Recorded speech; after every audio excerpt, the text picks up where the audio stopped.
Hola, bienvenidos a una emisión más de Noticias Cámara de Representantes, la voz de las regiones, como cada semana con toda la información del trabajo legislativo del Congreso de la República. Hoy con una invitada muy especial, María Lucía Lacutir. Bienvenida, gracias por acompañarnos. Edwin, muchas gracias por este recibimiento. Es un honor para mí estar hoy en el noticiero para contarle a los colombianos la actividad legislativa de esta semana. De una vez los invito a ver nuestros titulares.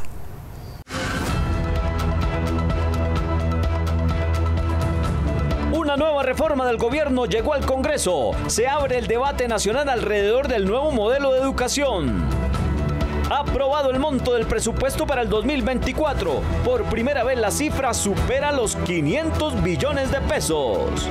Colombia aspira a convertirse en líder regional en la producción de vacunas.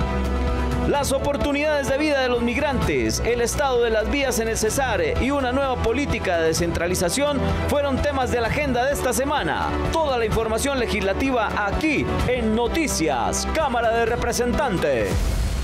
Noticias Cámara de Representantes realizó un cubrimiento especial de la erradicación de la reforma a la educación por parte del Gobierno Nacional esta semana. El proyecto establece la educación como un derecho fundamental y también señala que el nivel de preescolar comenzaría a partir de los 3 años de edad. Esta iniciativa será tramitada por la Comisión Primera de la Cámara. Los detalles con nuestro periodista Geurdet Gutiérrez.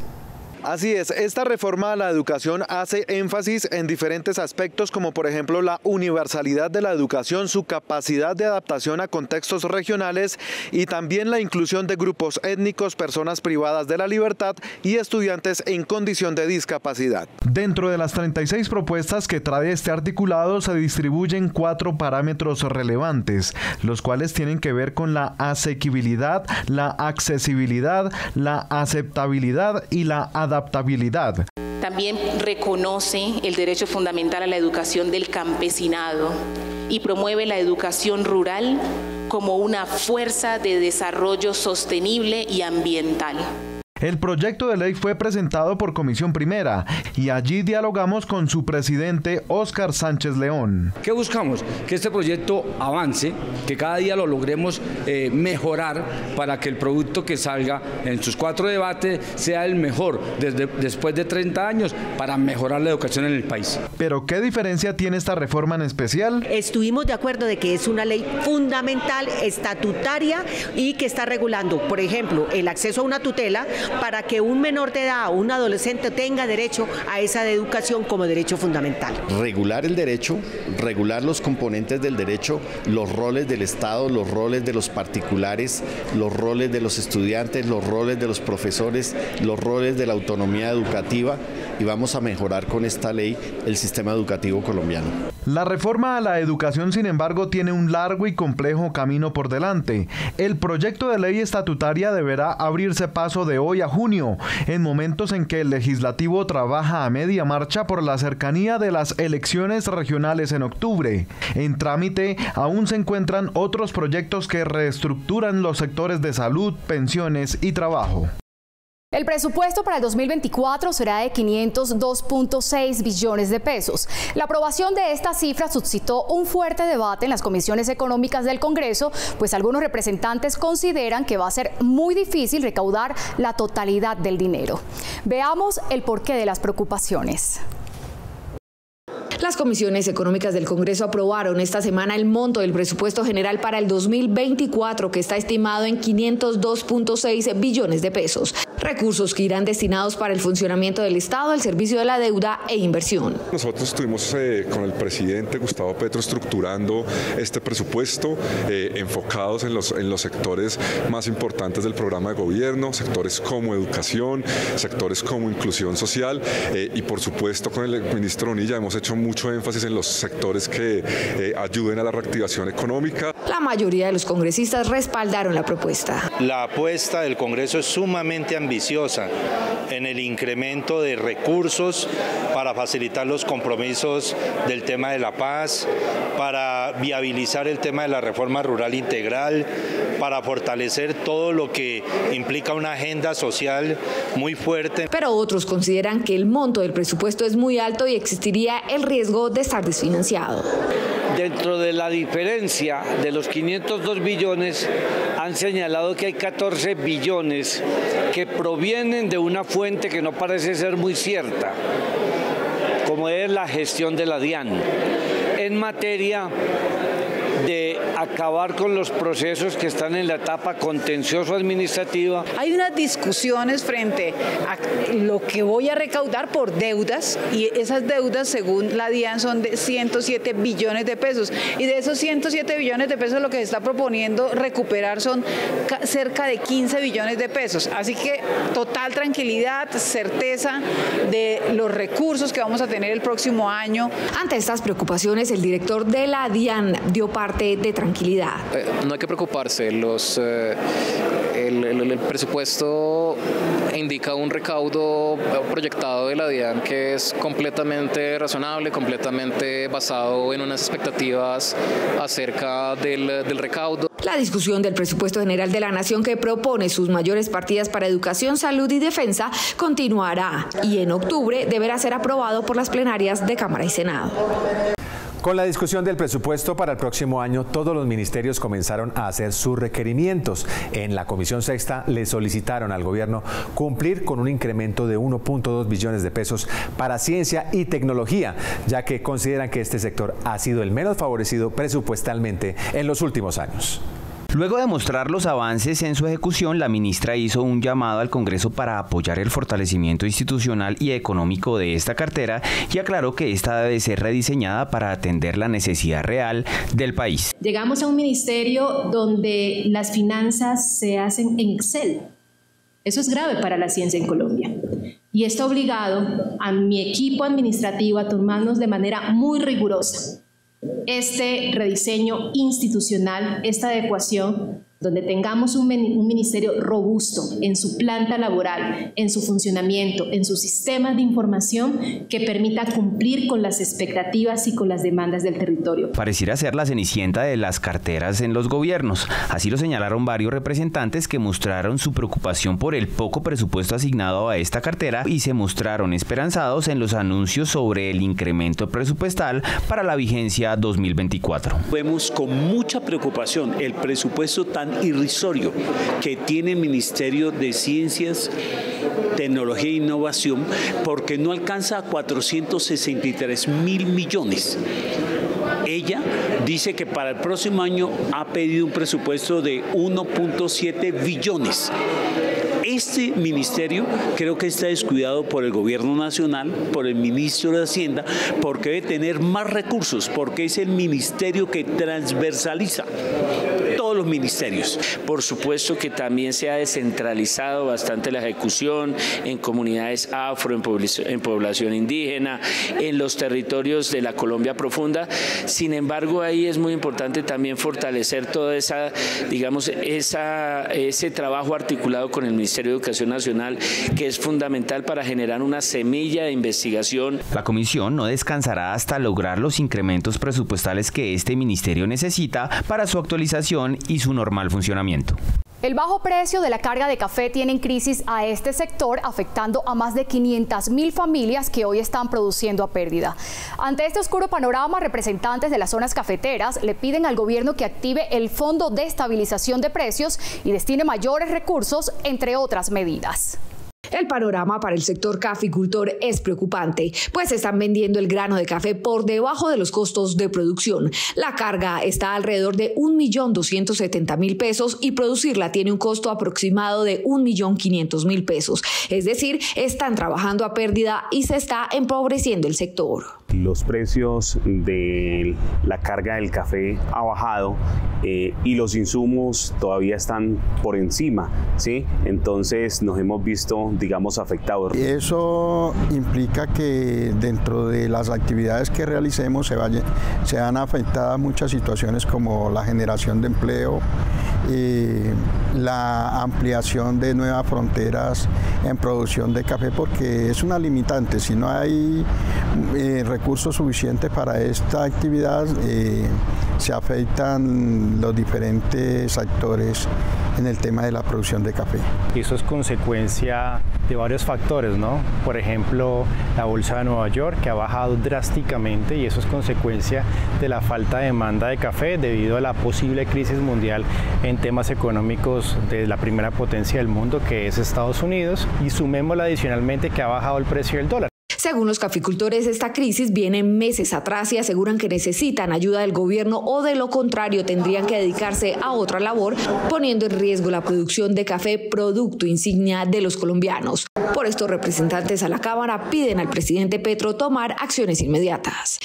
Activen el Fondo de Estabilización de Precios del Café y adicionen y lo fortalecen con recursos del gobierno nacional, porque no va a ser suficiente los 300.000 millones de pesos que hay allí para más o menos estabilizar el precio y para que nuestros caficultores de todo el país, de 22 departamentos del país, pues no sigan vendiendo a pérdida. Mirar que los ingresos de las familias cafeteras estén en las mejores condiciones para generarles calidad de vida, que esos ingresos permitan que nuestras familias caficultoras tengan un nivel de vida que les permita acceder a la salud, a la educación, al alimento. Este panorama pone en riesgo la sostenibilidad de más de 565.000 familias cafeteras. Por esto, en los próximos días, la Cámara de Representantes citará un debate de control político al gobierno nacional para buscar soluciones a esta problemática.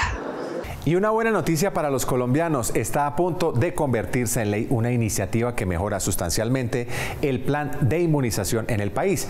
Por un lado, se amplía el esquema de vacunación obligatorio y además proyecta a Colombia como un país líder en la producción de biológicos en esta región. Efectivamente, Edwin, esta iniciativa que fue aprobada en su tercer debate en la Comisión Séptima de la Cámara mejora este programa con el fin de disminuir la mortalidad y morbilidad a causa de las enfermedades inmunoprevenibles. Tuberculosis, polio o neumococo son algunas de estas enfermedades incluidas en el plan, algunas desactualizadas y otras que están fuera, así como las nuevas tecnologías. Este plan necesita modernización y actualización. Y pongo el ejemplo del dengue. ¿Existe vacuna contra el dengue? Sí existe, pero no se ha autorizado en Colombia. Está aprobada en 19 países y en la Unión Europea. Por ejemplo, la polio es una vacuna que en estos momentos no se puede actualizar para atender, por ejemplo, el virus del papiloma humano, que es un frecuente ataque que se hace para con las mujeres nada más. Cuando los hombres son los portadores, ya en la actualidad se debe atender a la población masculina. Salir del rezago frente a otros países y volver a la vanguardia de la creación de biológicos es otro aspecto que contempla el proyecto, tal como lo menciona la autora. Éramos potencia en América Latina en la producción de vacunas y es necesario retomar ese camino de la salud pública y de la producción aquí en nuestro país. Sin embargo, aún la iniciativa no tiene un concepto positivo del gobierno en el tema de financiación para esta futura ley de prevención en salud. Yo hago un llamado al ministro de Hacienda para que se preocupe por los 50 millones de colombianos y no comenzar a sectorizarlos para que se haga el verdadero cambio que ellos quieren. La idea es fortalecer el plan ampliado de inmunización, que se mantenga en el tiempo, financiado y actualizado mediante este proyecto que ya está en concertación con el gobierno para que pase su último debate en la plenaria. Y estas son otras noticias de la Cámara de Representantes.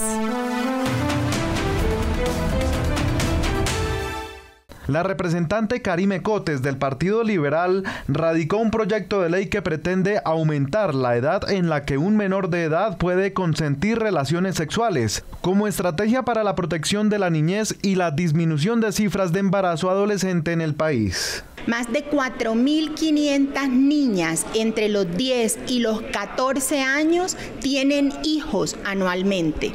Y lo más dramático es que los padres de esos niños que nacen de madres entre 10 y 14 años son mayores de 25, 27 y 30 años, se encuentran en ese rango de edad.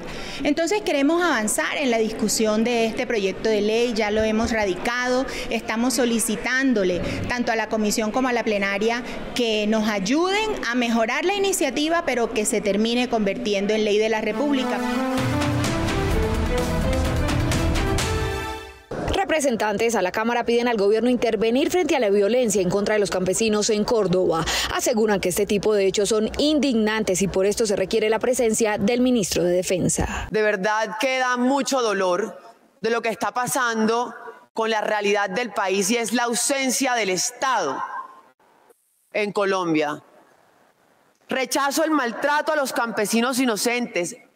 Venga esta violencia de parte de la guerrilla, del ejército, de las autodefensas, sea quien sea.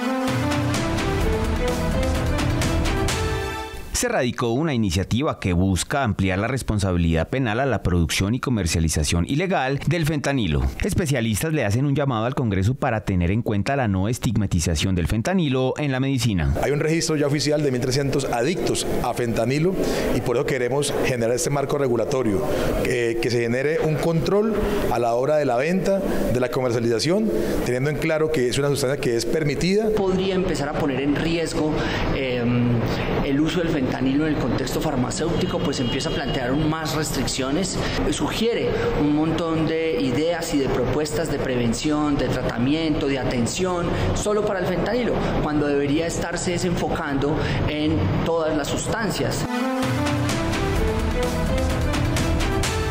Considerar como prioridad la salud mental de nuestros niños, niñas y adolescentes es el objetivo de una iniciativa presentada por la representante Ana Paola García Soto.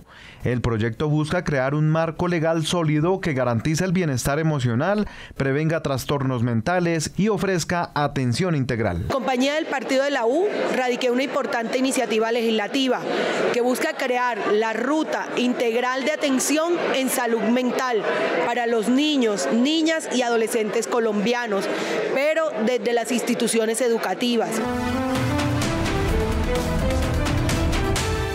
En el sector agrícola, uno de los desafíos más grandes que enfrentan los agricultores es la obtención de créditos asequibles que les permitan financiar sus actividades productivas.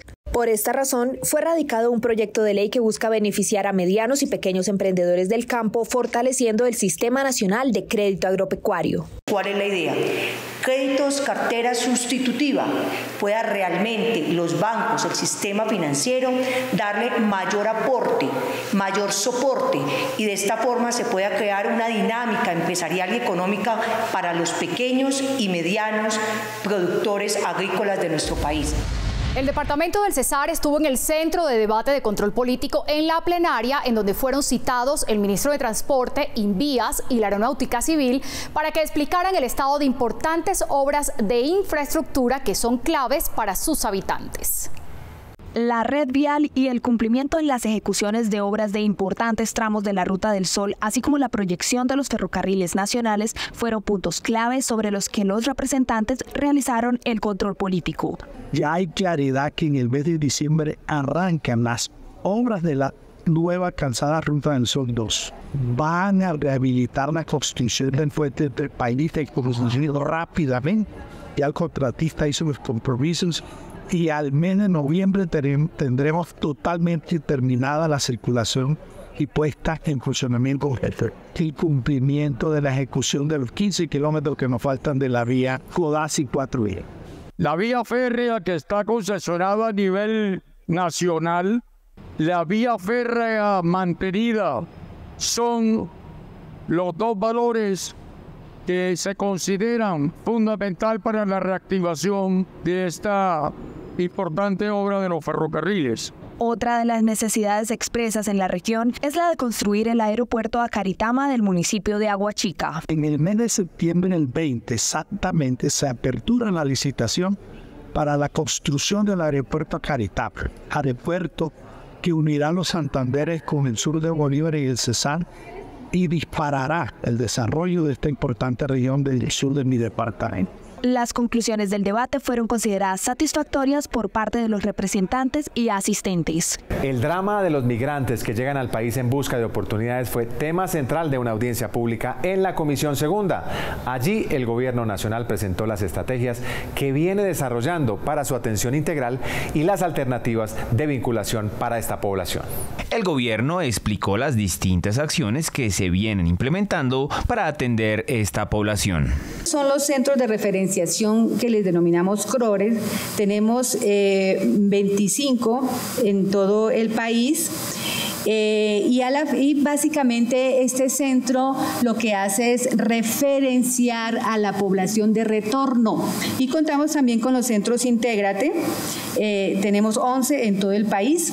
También tenemos el espacio del Ministerio de Salud, está Instituto Colombiano de Bienestar Familiar, está Ministerio de Trabajo, está el SENA, tenemos también apoyo psicológico, apoyo jurídico. Se ha visto el cambio desde el ICBF, desde Migración, precisamente en estos momentos están en Ecoclí. Por su parte, la comisión solicitó más claridad y ejecución de las acciones propuestas en la política migratoria. Pero a mí me preocupa que habiendo hoy la posibilidad de regularizar y sobre todo establecer una política pública bien definida en este tema migratorio, tengamos apenas paliativos las instituciones. Migración Colombia hace su tarea, la Cancillería, la misma Cancillería nos acaba de decir que las organizaciones internacionales están, digamos, un poco limitadas en los recursos y eso ha hecho que esto también lleve a la crisis que estamos viviendo hoy los colombianos con este tema migratorio. La Procuraduría señaló también que el gobierno no debe depender solamente de los apoyos internacionales. Requiere una mayor proactividad del gobierno, que haya un volcamiento de la institucionalidad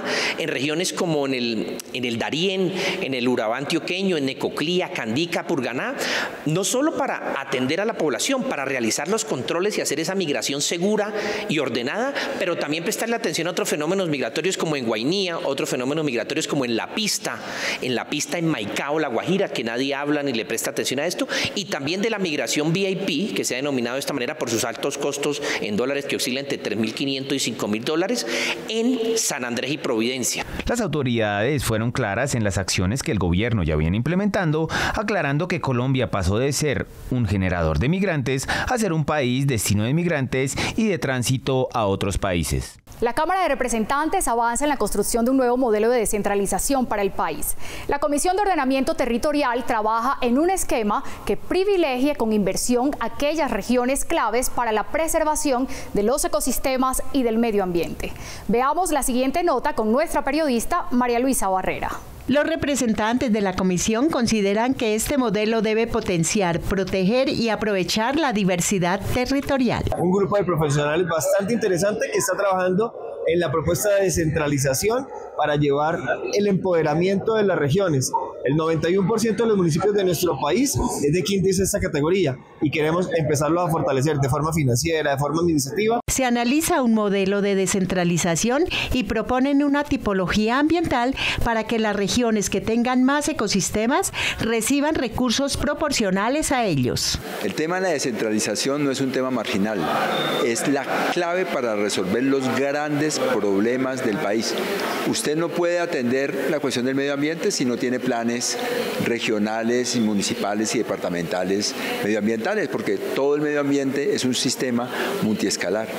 La descentralización no es un tema únicamente de salud y educación, es el tema central de la paz, del desarrollo, de la democracia y de atender la gran urgencia del siglo, el cambio climático y la necesidad, digamos, de hacer parte de los circuitos territoriales de la vida. Estas son otras noticias en la Cámara de Representantes.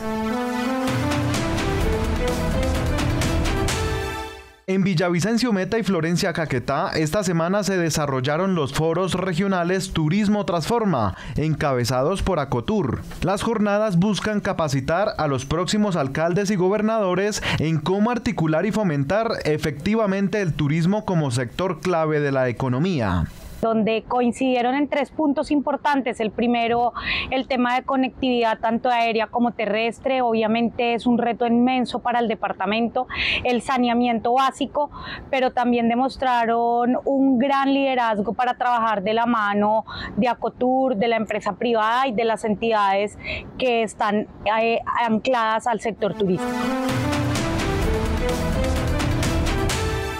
Tras la decisión del Consejo de Estado en la que perdió la curul la representante Luz María Múnera del Pacto Histórico, ante la Secretaría de la Cámara tomó posesión el representante John Jairo Berrío del Partido Centro Democrático, quien hará parte de la Comisión Segunda. A lo bueno habrá que apoyarlo, a lo que haya que necesidad de mejorarlo, pues haremos las proposiciones necesarias, pero a lo que definitivamente consideremos que vulnera las instituciones, el pueblo, el empresariado colombiano, ahí estaremos firmes, defendiendo al pueblo, defendiendo a las instituciones y no defendiendo un gobierno.